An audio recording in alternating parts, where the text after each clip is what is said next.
guys, welcome back. We're going to talk about theoretical probability today. So theoretical probability is the ratio of the number of ways an event can occur to the total number of equally likely outcomes. What that means is theoretical probability is what should happen in theory. So when we land on a head, when we're flipping a coin, in theory it should be a 50% chance. But if I sit here and flip a coin, I might flip it 10 times and get 7 heads and 3 tails in some random order, which is not a 50-50 split based on experimental probability. But if I kept flipping that coin maybe 100 times, I'd probably be closer to my 50-50 shot. Okay? So the more times we do things, the closer we get to the theoretical probability. So that's the difference between theoretical and experimental. Theoretical is what really should happen if everything were perfect in the world. Experimental is if I actually do this 20 times, what is the probability of it occurring? So theoretical probability, if we have a die, which has numbers 1 through 6, what's the probability of rolling a 3? So the probability of rolling a 3, we have one shot at getting a 3 out of 6 total options, because the number is 1 through 6. But if I sat here rolling a die, I might only get a 3 1 out of every 10 times. So what would be the probability of rolling a number greater than 3? Okay. So numbers greater than 3 are 4, 5, and 6. So there's 3 choices out of 6, which would be equal to 1/2. Probability of rolling an even number. So there are 3 even numbers, 2, 4, and 6, out of 6 total options, which again reduces to 1/2. And what's the probability of getting a head when flipping a coin? Apparently I didn't diversify our fractions here. There's a 1 chance to get a head out of 2 total outcomes, heads and tails. Whoops. So now we're going to talk about complements. So complement is all of the outcomes in the sample space not in an event. So an example, if I rolled a 5, the complement would be not getting a 5 or getting a 1, 2, 3, 4, or 6. Okay?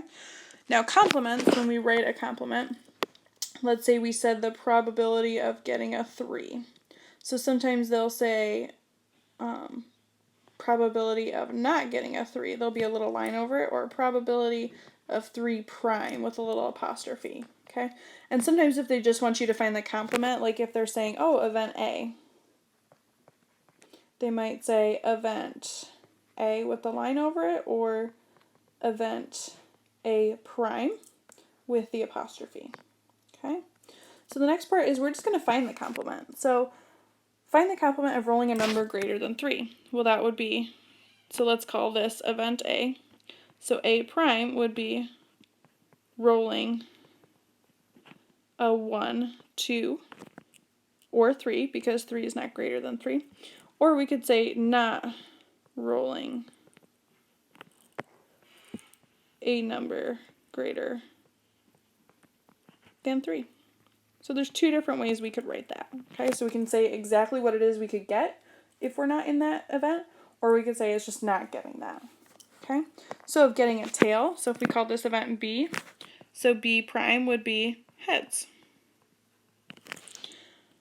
If this is event C, C prime of it snowing in April would be not snowing in April. Now, the reason I went right, because it's sunny, rainy, there's so many different weather options, right? So just saying not snowing in April is much easier. Now, one thing about complements is they need to add up to 100%. So, as their event. So, in number 1, event A was rolling a number greater than 3, so 4, 5, and 6. And the complement took care of 1, 2, and 3. So I had all 6 options written out. There's a 100% chance I'm either going to get event A or A prime. Event B was getting a tail. So the B complement was getting a head. That's all of the outcomes put together. It's a 100% chance that one of those is going to happen. 3, event C would be of it snowing in April or not snowing in April. It's going to do one or the other, right? We can't have it both ways, and that accounts for 100% of the time. So sometimes they might say, if the probability of choosing a green marble is 0.4, what is the probability of its complement? So the probability, since it's green, I'm going to say green with my little apostrophe showing its prime, would be 0.6, because 1 minus 0.4 equals 0.6.